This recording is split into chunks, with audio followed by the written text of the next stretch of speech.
ወገን መተናል። በጾም ጊዜ ሊበሉ የሚችሉ ወሳኝ ጤናማ ምግቦችን በአይነቱ ይዘናል። ለእናንተም ለሌሎችም ስለሚጠቅም ሴፍ ሼር እና ፎሎ እያደረጋችሁ ሼፍ ሳም ክብራትና ክቡራን እዚህ ጋር ገንቢና ጠጋኝ የሆኑ ጥራጥሬ ምግቦች አሉን፣ ኃይልና ጉልበት ሰጪ የሆኑ ምግቦች አሉን፣ አትክልቶች አሉን፣ ጤናማ ቅባቶች አሉን፣ ፍራፍሬዎች አሉን፣ የደረቁ ጣፋጭ ምግቦች አሉን። እነዚህ ምግቦች ማንና ምን እንደሆኑና በጾም ጊዜ ለምን እንደሚጠቅሙን በትነንና አበጥረን እስኪ። በመጀመሪያ እነዚህ ሁሉ ምግቦች ተፈጥሯዊ ቅርጻቸውን ያለቀቁ በጣም ፕሮሰስ ያልተደረጉና ፋይበራቸው ከውስጣቸው ያልወጣ ናቸው። ፋይበራቸው በውስጣቸው ስላለ በጾም ጊዜ የበላነው ምግብ ከሰውነታችን ሲያልቅ የእነዚህን ምግቦች ፋይበር አንጀታችን ውስጥ ያሉት ጥሩ ወይም ጠቃሚ ባክቴሪያዎች እያብላሉ ለሰውነታችን ጥሩ ሆርሞኖችን፣ የደስታ የእረፍት ሆርሞኖችን ያመነጩልናል፣ የአንጀታችንን ግድግዳ ያድሱልናል።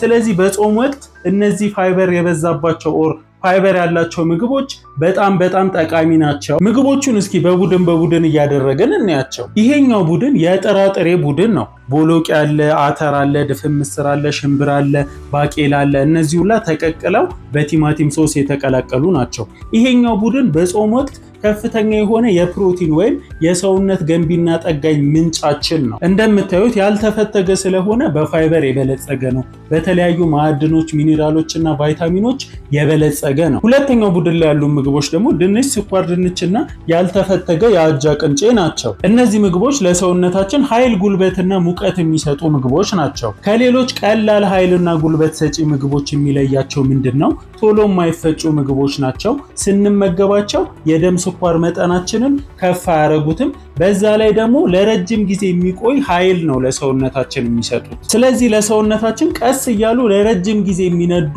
ተመራጭ የኃይል ወይም የነዳጅ ምንጮች ናቸው። በተጨማሪም ፋይበርን ጨምሮ በተለያዩ ማዕድኖችና ንጥረ ነገሮች የበለጸጉ ናቸው። ይሄኛው ቡድን ደግሞ የበሰሉና ያልበሰሉ አትክልቶችና ቅጠላቅጠሎች ቡድን ነው። እዚህ ጋር የተቀቀለ ጎመን አለ፣ የተቀቀለ ፎሶሊያ፣ ሰላጣና ቲማቲም ጥሬ ነው፣ ጥቅል ጎመንና ካሮት አለ። እነዚህ ምግቦች በተለያዩ ቫይታሚኖች፣ በሚኔራሎች እና በፋይበር የበለጸጉ ከመሆናቸውም በላይ የሰውነታችንን በሽታ የመከላከል አቅም ወይም ደግሞ በውስጣችን የሚፈጠሩትን ኢንፌክሽኖች ወይም ብግነቶች፣ ቁስለቶች የመከላከል አቅማችንን በጣም ይጨምራሉ። ከፍተኛ የፋይበር መጠን ስላላቸው አንጀታችን ውስጥ ለሚኖሩ ጠቃሚ ባክቴሪያዎች እንደ ምግብ ይሆናሉ። ስለዚህ የአንጀታችንን ጤንነት ለማሻሻል ያግዙናል። ቀጣዩ ቡድን ደግሞ የጤናማ ቅባትና ዘይት ምግቦች ቡድን ነው። እዚህ ጋር አቮካዶ አለን፣ ሰሊጥ አለን፣ ለውዝ ወይም ኦቾሎኒ አለን። እነዚህ ምግቦች በተለይ በጾም ወቅት የጤናማ ወይም የጥሩ ኮሌስትሮል ምንጮቻችን ናቸው። ስለዚህ በምንመገባቸው ጊዜ ውስጣችን ያለውን ጥሩ ኮሌስትሮል በመጨመር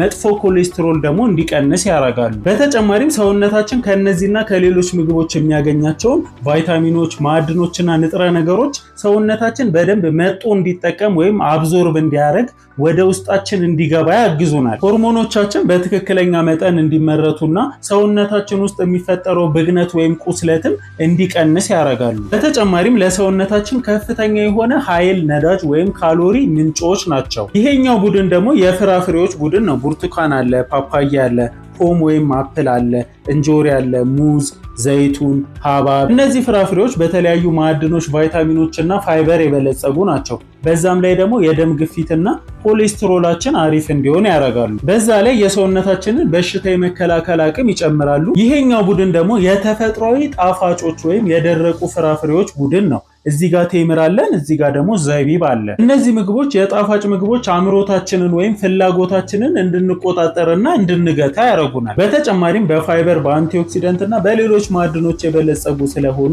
ሰውነታችን ውስጥ የሚፈጠሩ ብግነቶችን ወይም ቁስለቶችን በመከላከል ይረዱናል። የጣፋጭ ምግብ አምሮታችንን ለማስታገስ አርቲፊሻል ጣፋጮችን ከምንጠቀም እነዚህን መጠቀም በጣም የተሻለና ጥሩ ነው። አሁን በደንብ ስሙኝ። እነዚህ ምግቦች በዕለት ተዕለት አመጋገባችን ላይ በሳህናችን ላይ ስንጠቀም ከእያንዳንዱ የምግብ አይነት ወይም ቡድን አንዳንድ ተወካይ እናስገባለን። ለምሳሌ ከሰውነት ገንቢና ጠጋኝ ምግቦች እኔ አተርን መረጥኩ፣ አተር አረጋለሁ። ከጤናማ ቅባቶች ሰሊጥን መረጥኩ፣ ሰሊጥ አረግበታለሁ። ከአትክልቶች ደግሞ ጎመንን መረጥኩኝ፣ ጎመን አረግበታለሁ። ከፍራፍሬዎች ደግሞ ሙዝን መረጥኩኝ፣ ሙዝ አረግበታለሁ። ከኃይልና ጉልበት ሰጪ ምግቦች ደግሞ ኦትስን መረጥኩኝ ወይም ደግሞ ቅንጬን መረጥኩኝ ማለት ነው። ቅንጫ አረግበታለሁ። ስለዚህ ይሄኛው የተመጣጠነ ምግብ ሆነልኝ ማለት ነው። ከሁሉም አይነት ስላለው ይሄ ማለት የተመጣጠነ ምግብ ነው። ሌሎቹንም እዚህ ጋር ያሉትን ምግቦች እንደዚህ በተለያየ መልኩ ማቀናጀትና መጠቀም እንችላለን ማለት ነው። ከበላው በኋላ ጣፋጭ ካማሬን ደግሞ ቴምሬን እበላለሁ። አመሰግናለሁ። ይመቻችሁ።